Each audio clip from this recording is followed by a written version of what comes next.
Shri Sachidananda Sadhguru Sainath Maharaj key జై. శ్రీ వాసుదేవానంద సరస్వతి టెంబేస్వామి సద్గురు చరిత్ర 4వ అధ్యాయం. తొలి పలుకు.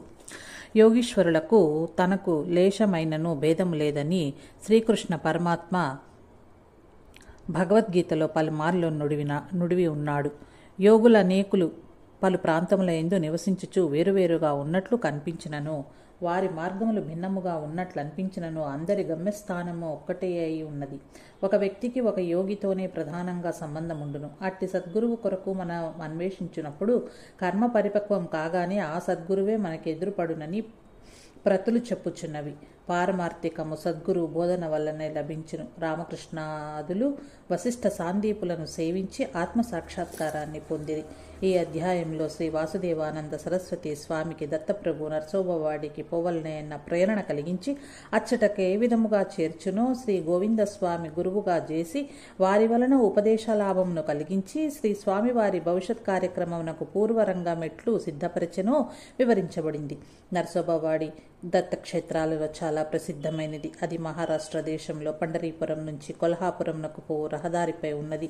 ఈ గ్రామం అసలు పేరు అమరపురము. శ్రీ నరసింహ సరస్వతి స్వామివారు 12 సంవత్సరాల అచ్చట నివసించుటచే నరసోబవాడి అని అది ప్రసిద్ధికెక్కెను. అచ్చట శివ, భద్ర, భోగవతి, కుంభి, సరస్వతి అను 5 నదులు కృష్ణానది యందు వచ్చి చేరుట పంచనది సంగమమని దానికి పేరు వచ్చెను.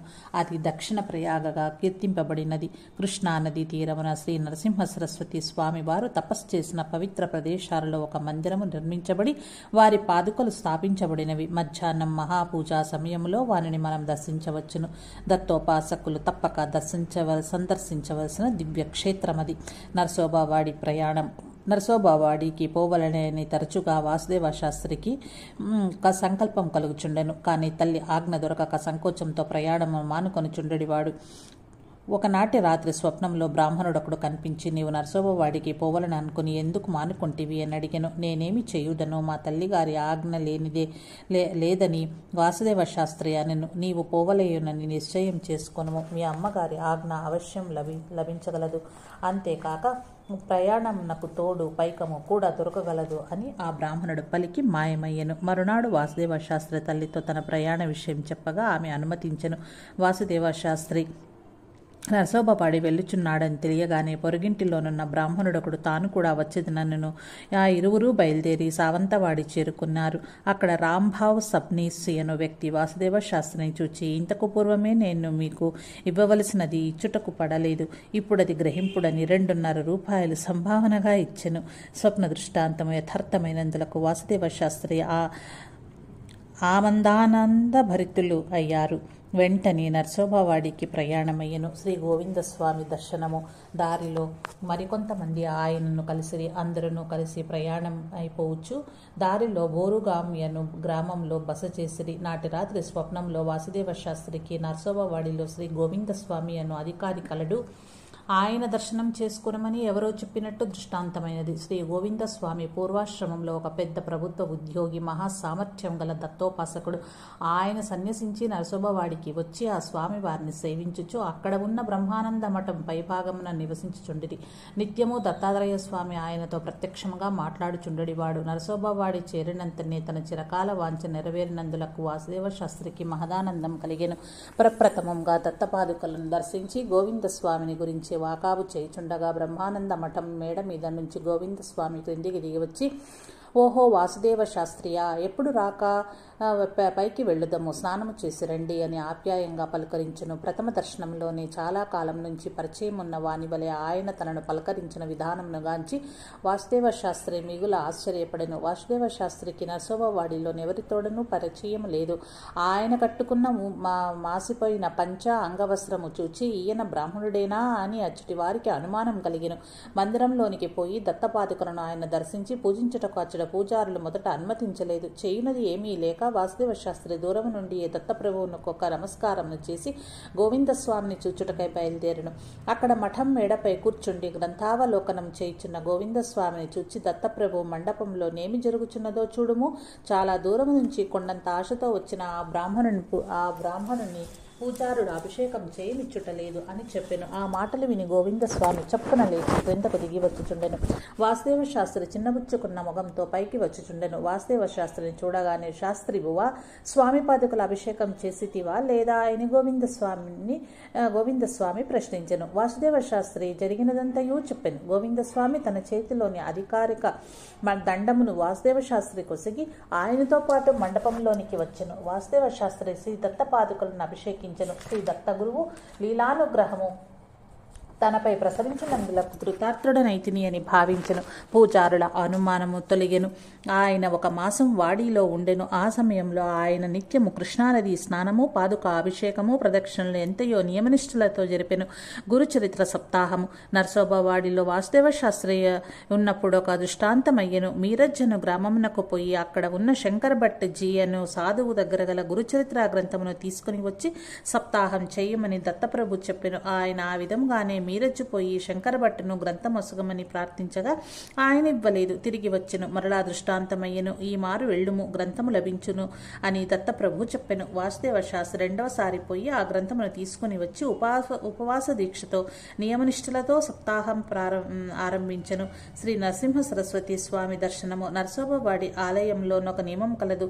శైజారతి అంటే శయనహారతి అయిన తరువాత ఎవరనూ మండపంలోనికి పోరాదు. ఒకనాటి రాత్రి వాసుదేవ శాస్త్రి కృష్ణానదిలో స్నానం చేసి వచ్చినప్పటికీ శేషారతి ముగిసి మందిరం తలుపులు ముయ్యబడి ఉండెను. దైవదర్శనంకు ఆనందులకు చింతించుచు ప్రదక్షిణమైనను చేసిపోదామన్న తలంపుతో ఆయన దక్షిణ ద్వారం నుంచి మండపంలోనికి ప్రవేశించెను. వెంటనే అక్కడ ఉన్న ఒక దివ్య పురుషుడు, ఈ సమయంలో ఇక్కడ రాకూడదని తెలియదా, ఎందుకు వచ్చితివి అని కోపంతో గద్దించెను. వాసుదేవ శాస్త్రి ఆయనకు నమస్కరించి, తెలియక వచ్చి తిని తప్పైనదని దీనముగా పలికి వెలుపలికి వచ్చెను. తదుపరి ఆ దివ్య పురుషుడు దత్తావతారులైన శ్రీ నరసింహ సరస్వతి స్వామియేనని గోవిందస్వామి వలన ఆయన గ్రహించెను. శ్రీ దత్త దర్శనం అయినందులకు సంతసించెను.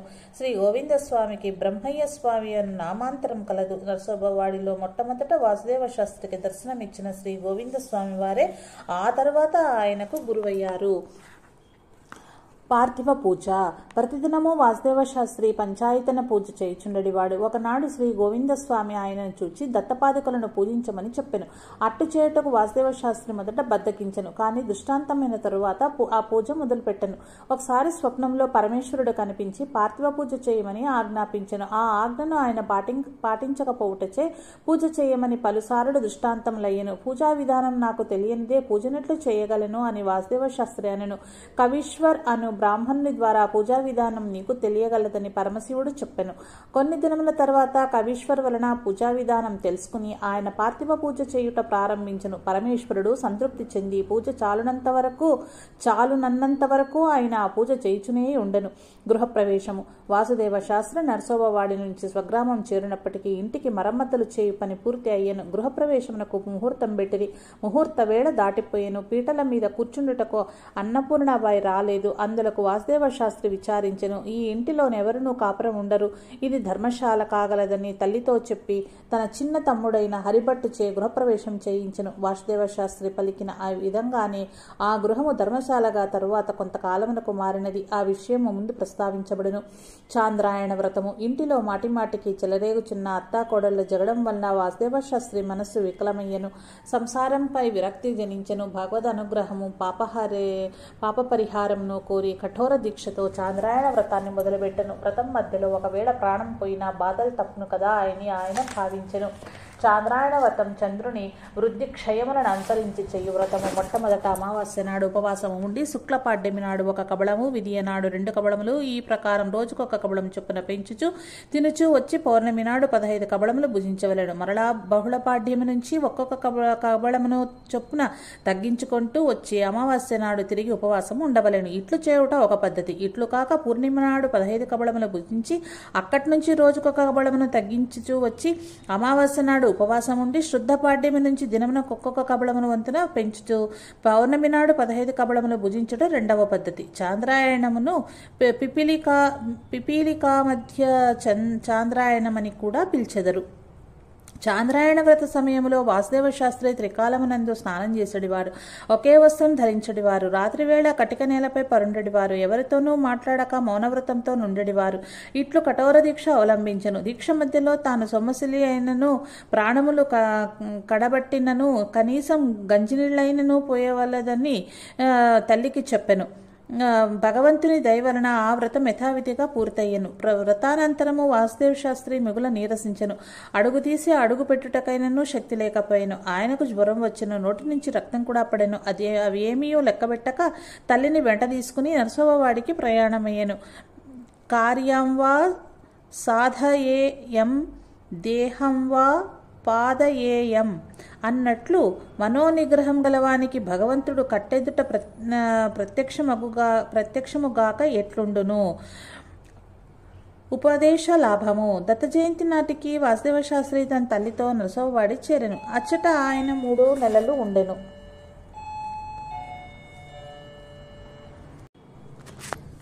ఉపదేశ లాభము. దత్త జయంతి నాటికి వాసుదేవ శాస్త్రి తన తల్లితో నరసోబవాడి చేరెను. అచ్చట ఆయన 3 నెలలు ఉండెను. ఒకనాడు శ్రీ గోవిందస్వామి ఆయనను పిలిచి దత్తోపాసనం చేయమని చెప్పెను. అది విని ఆయన బ్రాహ్మణులకు సూర్యాగ్ని నిత్యోపాసన ఉండగా మరొక ఉపాసన ఎందుకు అని ఆనాటి రాత్రి స్వప్నంలో శ్రీ దత్తాత్రేయుల వారు ఆయనకు కనిపించి మంత్రం ఉపదేశించిరి. అది తెలుసుకుని శ్రీ గోవిందస్వామి తన శయ్యపై నుండి శాస్త్రీభువ మంత్రము లభించినది కదా, అనుష్ఠాన విధానమును రేపు ఉదయం చెప్పుదును అని పలికెను. శ్రీ గోవిందస్వామి వారి సర్వజ్ఞత్వము క్రమక్రమంగా వాసుదేవ శాస్త్రికి బోధపడుచుండెను. వారిపై భక్తి శ్రద్ధలు మికుటం అయ్యెను. శ్రీ గోవిందస్వామి వారిని గురువుగా స్వీకరించి ఉపదేశాన్ని పొంది వారి అనుగ్రహ లాభమునకు ఆయన పాత్రులయ్యిరి. మరునాడు శ్రీ గోవిందస్వామి వారొక గ్రంథమొసంగి ఇందులో దత్తోపాసన విధానము రాసుకుని జపించుము. ఉపనిషద్ భాష్యము ఒళ్ళేదిరి ఉపనిషద్ భాష్యము ప్రతిదినము పారాయణం చేయమని ఆదేశించెను. వాసుదేవ శాస్త్రి అట్లే చేసెను. మౌనీస్వామి నరసోబవాడిలో ఉన్నప్పుడే వాసుదేవ శాస్త్రికి సన్యాసము స్వీకరించవలనని కోరిక కలిగెను. కొన్ని దినములు నీవు మాన్గావ్లో ఉండవలసి ఉన్నది కనుక ఇప్పుడు తొందరపడవద్దు అని మౌనీస్వామి ఆయనతో చెప్పెను. ఈ మౌనీస్వామి పూర్వము షోలాపూర్ దగ్గర ఉండేవారు. బాల్యంలోనే ఇల్లు వదిలి తీర్థయాత్రలు చేసిరి. వేపాకు తిని వేపరసం త్రాగి కొన్ని దినములు ఉండిరి. పలుమార్లు కాశీ రామేశ్వర యాత్రలు చేసిరి. 27 సంవత్సరముల వయస్సులోనే సన్యాసాన్ని స్వీకరించిరి. సన్యాస స్వీకార సమయమున గురువు పెట్టిన పేరు ప్రద్యుమ్న సరస్వతి స్వామి. చాలా రోజులు మౌనవ్రతములు ఉండటం వలన మౌనిస్వామి అని అందరూ ఆయనను పిలిచెడివారు. ఆయన గొప్ప బ్రహ్మజ్ఞాని. పసిపిల్లల వలె ప్రవర్తించడివారు. నిత్యము పిల్లలతో కలిసిమెలిసి ఆటలాడేవారు. వారికి తినుబండారాలు ఇచ్చిచుండెడివారు. ఆయన వాక్శుద్ధి అమోఘమైనది. ఆయన నోట వచ్చిన ప్రతి మాటను శ్రీ దత్తప్రభు ఆమోదించడివాడు. ఆ మౌనస్వామి పర్యవేక్షణలో సుప్రసిద్ధ అగ్నిమూర్తి భారతాచార్య రాంభావ్ కవీశ్వర్ అనువారు చేసిన యజ్ఞము నిర్విఘ్నంగా పూర్తి అయ్యను. ఆ యజ్ఞ సమయమున మామూలు ప్రకారముగా ప్రతిదినము వచ్చు నెయ్యి ఒకరోజు రాలేదు. ఏం చేయవలనో తోచక అందరూ తహతహలాడుచుండిరి. అప్పుడు మౌనీస్వామి, కృష్ణమాత మన ఎదుట ఉండగా భయమెందుకు, ఇదిగో ఈ కుండలు తీసుకుని పోయి నేను అడిగితేనని చెప్పి కృష్ణానదిలో విని ముంచి కుండలతో నెయ్యి తీసుకొని రండు అని ఆదేశించారు. వారు పోయి నీటిలో కుండలు ముంచి పైకి తీయగానే ఆ కుండలో నీటికి బదులు నెయ్యి ఉండట చూచి అందరూ ఆశ్చర్యపడిరి. అందవలసిన నెయ్యి అందగానే ఆ నేతిని కృష్ణామాత కర్పించి మౌనిస్వామి తన రుణభారమును తీర్చుకొనిరి. అట్టి మహాశక్తి సంపన్నులైన మౌనిస్వామికి వాసుదేవ శాస్త్రి అనిన ఎంతయో అభిమానము, ప్రేమ ఉండేది. దత్త విగ్రహ ప్రాప్తి. 7 సంవత్సరముల ఇంటి వద్దనే ఉండవలసినదని వాసుదేవ శాస్త్రికి నరసోబవాడిలో ఉండగా దృష్టాంతమయ్యెను. అందువలన సన్యాసం తీసుకునవలెనన్న కోరికను వదిలి భవిష్యత్ కార్యక్రమం కొరకు ఆయన ఇంటికి బయలుదేరాను. దారిలో కొల్హాపూర్ మహాలక్ష్మిని సందర్శించి దత్త విగ్రహం తీసుకుని ఇంటికి పోవాలని అనుకునేను. కానీ విగ్రహం కొనుటకు ఆయన దగ్గర చిల్లి గవ్వైనా లేదు. ఆయన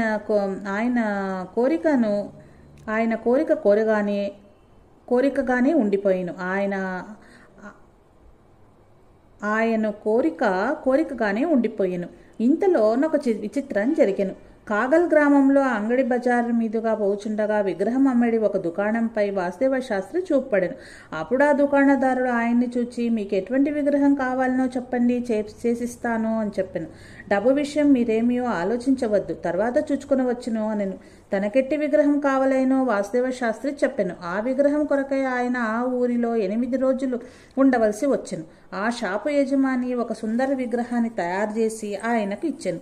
తన దగ్గర గల ₹1 షాపు యజమానికి ఆయన ఇచ్చెను. అక్కడ గుమికూడిన ఉద్యోగులు తలకొక ₹1 జమ చేసి మొత్తం ₹25 దుకాణదారికి ఇచ్చిరి. విగ్రహం చేసిన వానికి ఇంతకు ముందే ఒక దృష్టాంతమై ఉండెను. అందుచేత విగ్రహం తయారు చేయమని అడుగుటకై ఎవరు వచ్చెదరా అని అతను నిరీక్షించుచుండెను. వాని కోరిక నెరవేరినది.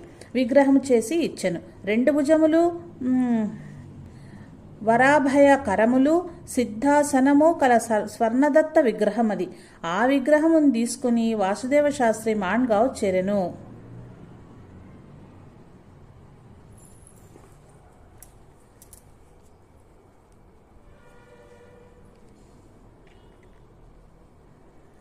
విగ్రహ స్థాపన.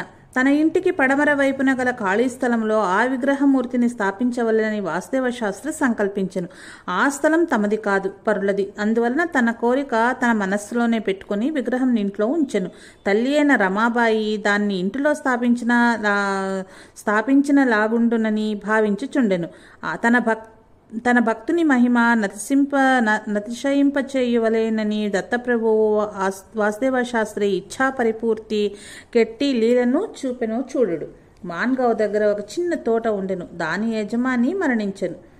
ఆయన భార్య సర్వవ్యవహారాలు చుచ్చుకొంచుండెను. ఒకనాటి రాత్రి ఆమెకు భూదానం చేయమని దృష్టాంతం అయ్యెను. మరునాడు ఆమె వాసుదేవ శాస్త్రి ఇంటికి వచ్చే స్వప్నం యొక్క అర్థమేమి అని రమాబాయిని అడిగాను. అప్పుడు రమాబాయి, మా వాసుదేవ్ దత్తమూర్తిని స్థాపించవాలని అనుకుంటున్నాడు, అందుకు భూమి కావలైను. మా ఇంటికి పడమరై ఉన్న భూమి నీది, దాన్ని అతనికి దానముసుగు అని చెప్పెను. ఆమె తన భూమిని వాసుదేవ శాస్త్రికి అర్పించెను. చుట్టుపక్కల 2-3 పుట్లు పంట భూమి కూడా ఆమె సంతోషంగా సమర్పించెను. అయాచితంగా వాసుదేవ శాస్త్రికి భూమి లభించెను. వెంటనే ఆయన దేవాలయాన్ని కట్టడి పని ప్రారంభించెను. ఆ ఊరిలో కొందరు కలప, మరికొందరు రాళ్ళు, కొందరు ఇటుకలు, కొందరు ధనము, ఈ విధంగా ఎవరికి తోచింది వారు వసగిరి. వారం దినంలోనే పని పూర్తి అయ్యెను. దైవ నిర్ణయానుసారం దేవాలయం ముందర ఒక బావిని 3 దినముల్లోనే త్రవ్విరి. మందిరం పూర్వాభిముఖంగా ఉండెను. వెనుక చిన్న గది, మధ్యలో గర్భగుడి. అక్కడ వాసుదేవ శాస్త్రి స్వహస్తాలతో ఒక వేదిక నిర్మించెను. వెనుక గదిలో వాసుదేవ శాస్త్రి స్మార్తాగ్ని కుండము, వంట ఇల్లు ఉండెను. ఇట్లు దేవాలయం నిర్మించిన పిదప కాగల్ గ్రామం నుంచి తెచ్చిన శ్రీ దత్తమూర్తిని శక సంవత్సరం 1805లో వైశాఖ శుద్ధ పంచమి నాడు వాసుదేవ శాస్త్రి ఆ దేవాలయంలో స్థాపించను. అప్పటి నుంచి శ్రీ దత్తప్రభు చెప్పిన ప్రకారంగా నెచ్చుటకు పోకుండా మాన్గావ్లోనే నివసించుచు పూర్వం కన్నను అత్యంత నియమనిష్టలతో వ్యవహరించిరి. జనులందరూ ఆయన్ను బువా అని పిలుచుచు గౌరవించటం మొదలుపెట్టిరి. పాఠక మహాశైలారా, మనం కూడా నిచ్చటి నుంచి వారిని బువా అని పేర్కొందాం. విగ్రహ ప్రతిష్ఠ అయిన నాటి నుంచి బువా దేవాలయంలోనే నివసించుచుండిరి. మధ్యాహ్నం దేవునికి మహానైవేద్యం అర్పించిన తర్వాత భోజనార్థం ఇంటికి పోచుండిరి. అన్నం తిన్నప్పుడు విస్తరిలో వడ్డించిన పదార్థములన్నిటినీ కలిపి ఏక కబళముగా చేసి ఆయన భుజించుడివారు. మొదటి గురుద్వాదశి శ్రీపాద శ్రీవల్లభుల వారు కురుగుడ్డ ఎందలి కృష్ణానదిలో ఆశ్వయుజ బహుళ ద్వాదశి నాడు అంతర్ధానమైరి. ఆ పవిత్ర దినమును గురుద్వాదశి అనియు, శ్రీ నరసింహస్వామి కృష్ణానదిలో అంతర్ధానమైన మాఘ బహుళ పాడ్యమిని గురు పాడ్యమి అనియు పేర్కొందరు.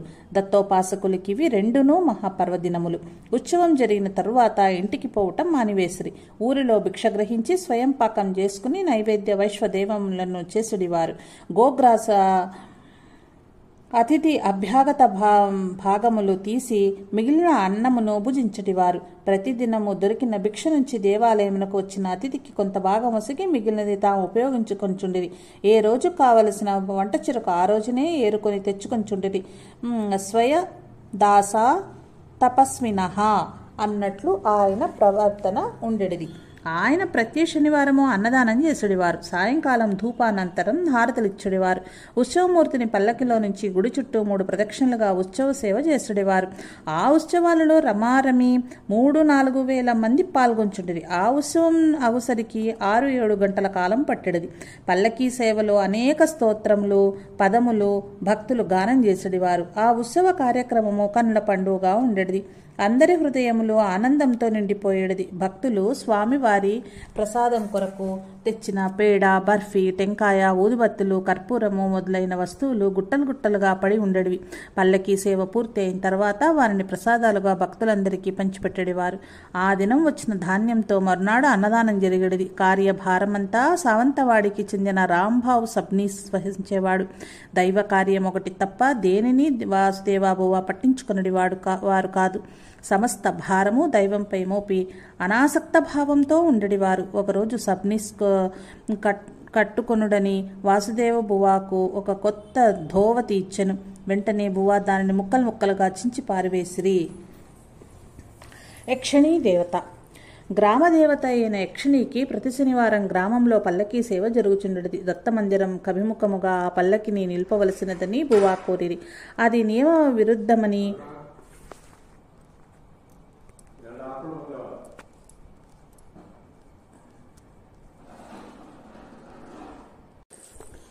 యక్షిణీ దేవత. గ్రామదేవత అయిన యక్షిణికి ప్రతి శనివారం గ్రామంలో పల్లకీ సేవ జరుగుతూ ఉండేది. దత్తమందిరమున కవిముఖముగా ఆ పల్లకిని నిలుపవలసినదని బువా కోరిరి. అది నియమ విరుద్ధమని ఆ దేవతా భక్తులు మొదట సమ్మతించలేదు. తమ కోరిక తీర్చుమని బువా గ్రామదేవతను ప్రార్థించిరి. యక్షిణి తన భక్తులకు దృష్టాంతాన్ని చూపి బువా చెప్పినట్టు చెయ్యుడు అని ఆదేశించెను. ఆనాటి నుంచి గ్రామదేవతా పల్లకి దత్తమందిర ముఖద్వారం దగ్గర ఆగుతూ ఉండెను. అచ్చట దత్తమహారాజ్ పల్లకి గ్రామదేవత పల్లకితో కలిసడిది. ఆ 2 పల్లకిలు కలిసి మిగుల వైభవోపేతంగా గ్రామంలో తిరుగుతూ ఉండెను. ఆ ఉత్సవంలో దివిటీలు, వింజామరులు, దండములు మున్నగునవి ఉపయోగించుచుండిరి. భక్తులు తన్మయత్వంతో భజనలు చేసేవారు. తండోపతండాలుగా జనులు ఆ పల్లకీల వెంబడి పోవుచుండేవారు. సబ్నీస్ అనే అతడు సావంతవాడిలో ప్రభుత్వపు అధికారిగా ఉండెను. గతంలో తన పిశాచబాధ పోగొట్టిరని బువాపై అమిత శ్రద్ధాభక్తులు కలిగి ఉండెను. ఆయన యాజమాన్యంలో మందిర నిర్వహణము నందెట్టి లోపము జరిగేది కాదు. ఒక సమయమున ఆయనపై ఏదో నేరము ఆరోపించి ఆయనను ఉద్యోగం నుంచి అధికారులు తొలగించిరి. ఆ విషయం ఆయన బువాతో చెప్పెను. ఆయనకు యోగిని మంత్ర ఉపదేశించి దీనిని జపించుచుండిన 82 దినములలో నీ ఉద్యోగం నీకు తిరిగి లభించగలదు అని బువా చెప్పిరి. బువా చెప్పిన విధంగా సబ్నీస్ నిష్ఠతో మంత్రాన్ని జపించెను. పొరబాటున నేరం మోపబడినదని తేలినది కనుక తిరిగి ఉద్యోగంలో చేరుమని పొరపాటున నేరము మోపబడినదని తేలినది కనుక తిరిగి ఉద్యోగంలో చేరుము అని ప్రభుత్వం నుంచి సబ్నీసుకు తాకీదు వచ్చెను. తిరిగి ఆయన ఉద్యోగంలో నియమించబడి. దైవబలం ఎన్నడూనూ వ్యర్థం కాదు కదా. దైవబలము ఎన్నడికి వ్యర్థం కాదు కదా. ఉత్సవ కార్యక్రమము. మాన్గావ్లోని దత్తమందిరంలో నియమనిష్ట అఖండలుగా అమలుపరచబడుతూ ఉన్నందువలన అది భక్తులకు ప్రత్యక్ష దైవస్థానముగా విరాజిల్లెను. దత్త మహారాజు ఆజ్ఞానుసారం వచ్చిన వారందరికీ బువా తగు సమాధానములు సంగి సంతుష్టిపరచడివారు. దత్తప్రభువు యొక్క అనుగ్రహం వలన బువా చెప్పినట్లు జరుగుతూ ఉండేది. దత్త గణములన్నీ దత్త మందిరములో పరివేష్టించి ఉండుట వలన ఎవరే దోషమునరించిననో వారు వెంటనే పట్టుబడుచుండిరి. ప్రతి సంవత్సరము అచ్చట గురుద్వాదశి, దత్త జయంతి ఉత్సవాలు విశేషంగా జరుపబడేవి. దాదాపు 10,000 మందికి అన్నదానం జరిగేది. యక్షిణీ దేవతాలయంలో వంటలు చేసేడివారు. వంట బ్రాహ్మణుడు దొరకని వేళలో ఊరి బ్రాహ్మణులే వంటలు చేసేడివారు. ఒక్కొక్కప్పుడు పల్లకి ఊరు ప్రదక్షిణించి వచ్చేసరికి తెల్లవారేది. 400 టెంకాయలైనను ప్రసాద వినియోగమునకు సరిపోయేటివి కావు. మధ్యాహ్న సమయమున హారతి వేళలో దయములు పట్టిన స్త్రీలు పురుషులు దాదాపు 200 మంది గుమిగూడి స్తంభమును కౌగలించుకుని కేకలు పెట్టుతూ మొత్తుకునేటివారు. ప్రసాదం పంచిపెట్టడంలో ఎవరైనాను పక్షపాతం చూపినచో ఆ విషయం బువాకు వెంటనే తెలిసేటిది.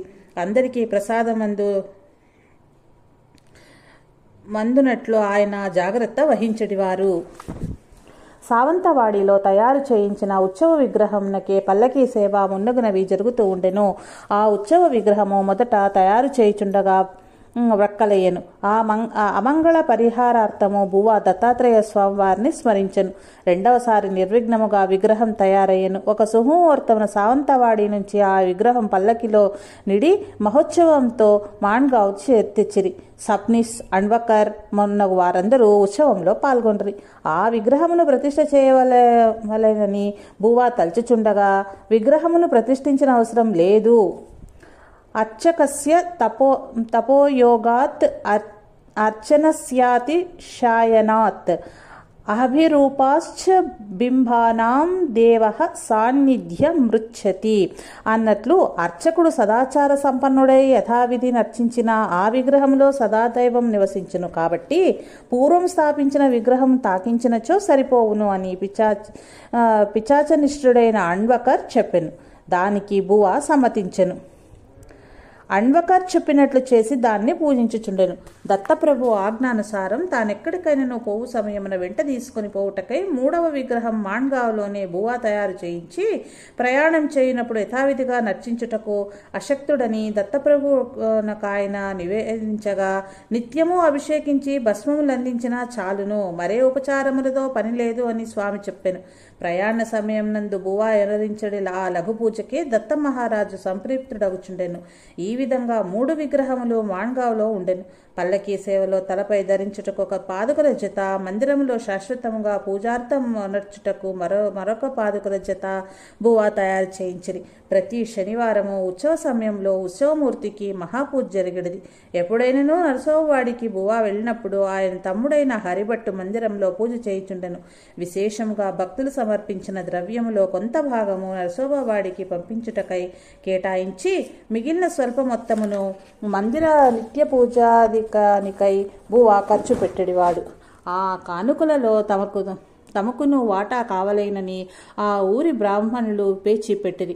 ఒకసారి దత్త జయంతి ఉత్సవంలో భోజనం చేయుటకై బారులు తీరి కూర్చున్న ఆ ఊరి బ్రాహ్మణులు మా భాగం మాకిచ్చినా గాని భోజనం చేయమని పట్టుపట్టిరి. ఎట్లు నిర్ణయించవలెనో తెలియక బువ్వ మిన్నకుండెను. సావంతవాడి నుంచి వచ్చిన ప్రభుత్వ అధికారులు బ్రాహ్మణులను తగు రీతి సమాధానపరిచి భుజించినట్టు చేసిరి. దత్త మహారాజ్ ఆజ్ఞను త్రికరణ శుద్ధిగా ఎల్లప్పుడూ బువ్వ శిరసావహించుడి వారు. ఏదైనా అనుమానం వచ్చినప్పుడు దత్తప్రభువును ప్రార్థించడివారు. వెంటనే కర్తవ్యం గోచరించడిది. ఒకప్పుడు స్వప్నంలో, ఇంకొకప్పుడు జాగ్రత్తావస్థంలో, మరొకప్పుడు ఆకాశవాణి రూపంగాను ఇత్యాది అనేక రకములుగా ఆయనకు ఆజ్ఞలు అందుచుండెను. భక్తుని మహిమలు అతిశయించుటకై భగవంతుడు అప్పుడప్పుడు ఇట్టి అవాంతర పరిస్థితులను కల్పించుచుండెను. పిశాచ విష్టుడైన అణ్వకర్ ద్వారా కూడా బువ్వ తన అనుమానమును నివృత్తి చేసుకునిచుండిరి. నిత్య కార్యక్రమము. ప్రతిదినము తెల్లవారుజామున 4 గంటలకే నిద్రలేచి ప్రాతస్మరణ పూర్వకముగా బువ్వ యోగాభ్యాసం చేయుచుండిరి. అటుపై కాలకృత్యములు తీర్చుకుని సంధ్యానుష్ఠానములైన తరువాత దత్తమూర్తిని పూజించడివారు. తులసి దళములు, పుష్పములు స్వహస్తాలతో త్రింపుకొని తెచ్చడివారు. క్రిందపడిన వారిని, రాలిన వారిని గ్రహించడివారు కాదు. నిత్యము మహాన్యాసపూర్వకంగా ఏకాదశి రుద్రాభిషేకం చేసేవారు. అట్లు చేయుటకు ఆయనకు సమయం సరిపోకుండాచే దినముకొక ఆవర్తనం చేసినా చాలును. దానికి కూడా సమయము చాలనిచో పురుష సూక్తంతో అభిషేకం చేసినను సరిపోవును అని దత్తప్రభు ఆజ్ఞాపించరు. భక్తుని కష్టం ఎట్టిదో భగవంతునికే ఎరుక కదా. పూజానంతరం జపం చేసుకుని నిత్య కార్యక్రమంలన్నీ నిర్వర్తించిన పిదప ఒక్క ఇంటి కడకు మాత్రమే పోయి భిక్ష గ్రహించడివారు. దారిలో రజస్సులు కాని చండాలుడు కాని కనిపించినచో వెనుకకు మరలి వచ్చి ఆ రోజు ఏమీయో భుజించడివారు కారు. భిక్ష గ్రహించి వచ్చిన తరువాత స్నానం చేసి మాధ్యాహ్నిక సంధ్య బ్రహ్మ యజ్ఞాదులు నెరవేర్చి దత్తమూర్తిని పూజించిన పిదప నైవేద్య వైశ్వదేవములు చేసి స్వయముగా పులగం చేసుకుని భుజించుడివారు. ఒక గోవునెవరో ఆయనకిచ్చిరి. ఆ ఆవు పాలు నెయ్యి ఆయన వాడుకొంచుండిరి. అంట్ల గిన్నెలను ఆయన గాని శిష్యుడైన ఆయన మేనల్లుడు గాని శుభ్రం చేయుచుండెడివారు. మధ్యాహ్న వేళలో విద్యార్థులకు విద్య నేర్పుచుండిరి. పురాణం చెప్పుచుండిరి. సాయంకాలం స్నాన సంధ్యలు నెరవేర్చి దేవునకు ధూపం వేసి హారతులు ఇచ్చుచుండిరి. భక్తులందరూ మిగుల ఉత్సాహంతో మంగళహారతులు పాడేవారు. మంత్రపుష్పం చెప్పిన తర్వాత శయన హారతి చేసి దత్తమూర్తిని పవళింపజేసడి వారు. అనంతరం కొంతసేపు గ్రంథావలోకనము యోగాభ్యాసము చేసి దేవాలయంలోనే శయనించడివారు. ధర్మపత్ని అయిన అన్నపూర్ణాబాయి నిత్యము ప్రాతకాలం నందు సభామండపం అలికి ముగ్గులు పెట్టుచుండెను. మధ్యాహ్న సమయంలో ప్రసాదమును స్వీకరించి ఇంటికి పోయి భోజనం చేయుచుండెను. ఆ భార్యాభర్తల సంబంధం ఇంతకన్ననూ వేరుగా లేకుండెను. వాసుదేవాబువ తీరిక సమయమున దత్తనామస్మరణ చేసుకొని చుండెడివారు. నరసోబావాడి దేవస్థానమునకు మాన్గావ్లోని దేవస్థానమునకు అవినాభావ సంబంధం ఉండెను. నరసోబావాడి దేవస్థానంలోనున్న మహాత్మ్యము చేతనే మాన్గావ్లోని దేవస్థాన మహిమ ఉద్గమించెనని బువా భావన. అందువల్లనే అవసరమైన నిధిని మాన్గావ్ నుంచి నరసోబావాడికి బువా పంపుచుండిరి. రాత్రివేళ భజన చేయుచు తన్మయులయ ఆయన నాట్యం చేయుచుండిరి. ఏ లోపము కాకుండా విధిపూర్వకంగా పూజాపచారాలు సల్పుచుండిరి. ప్రతిదినము దత్తమూర్తికి నూతన యజ్ఞోపవీతమును సమర్పించుచుండిరి. ఇట్లు నిర్విఘ్నముగా సంవత్సరం పాటు జరిపిరి. మందిరం ఆవరణంలో రమారమి 30 కుక్కలు ఉండెను. 2 ఆహువులుండెను. వాని నిర్వహణకై ఆయన ఒక సేవకుని నియమించిరి. నైమిత్తికముగా సంవత్సరంలో వచ్చు పండుగలను గృహస్థులు ఎట్లు వైభవముగా జరుపుకుందరో అట్లే ఆయనను అన్ని పండుగలను అమితాత్సాహంతో మందిరంలో జరిపించిరి.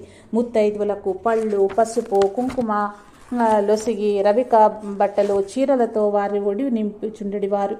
ఈ విధులన్నీయూ నతి దక్షతతో బువా చేయుచుండిరి. గురుద్వాదశి ఉత్సవము. ఒకసారి గురుద్వాదశి ఉత్సవ సమయంలో జనులు అనేకులు గుడి వద్ద గుమిగూడి మలమూత్ర విసర్జనతో ఆ ప్రాంతమును దుర్గంధభూయిష్టం చేసిరి. దాన్ని సహించలేక బువా కోపించిరి. భక్తుల మనస్సును నొప్పించుట పాడిగాదని దత్తప్రభు బువాను మందలించెను. చేసిన తప్పుకు శిక్షగా నాటి నుంచి 1 సంవత్సరం కాలం ఆయన మౌనవ్రతం పాటించిరి. అత్యవసరమైన సమయం నందు పలకపై వ్రాసి చూపించడివారు. ఏడాది గడిచిన తర్వాత తిరిగి వచ్చిన గురుద్వాదశి నాడు దత్తప్రభువును ప్రార్థించి వారు మౌనమును విసర్జించిరి. దేవుని యందు కుప్పలు కుప్పలుగా పడిన అరటిపళ్ళు, టెంకాయలు మొదలైన వాని వంక కన్నెత్తేనూ చూచుడివారు కాదు. మందిరమునకు సంబంధించిన ఇతర కార్యక్రమాలన్నింటినీ సబ్నిస్సు అన్వకరులే చూచుకొంచుండిరి. ఇంటిలో జరుగుబాటు కే ఆధారమూ లేనప్పటికీ బువా తన ఇంటి విషయంలో నెట్టి మమకారము లేక నిరాసక్తులే ఉండిరి. గ్రామస్తుల జోక్యం కలుగజేసుకుని పట్టుబట్టి మందిరంనకు వచ్చు ఆదాయంలో 4వ వంతు గృహ నిర్వహణ నిమిత్తము బువా తల్లి అయిన రమాబాయికిచ్చినట్లు కట్టుదిట్టం చేసిరి. అవధూత చింతన శ్రీ గురుదేవదత్త. 4వ అధ్యాయం సంపూర్ణం.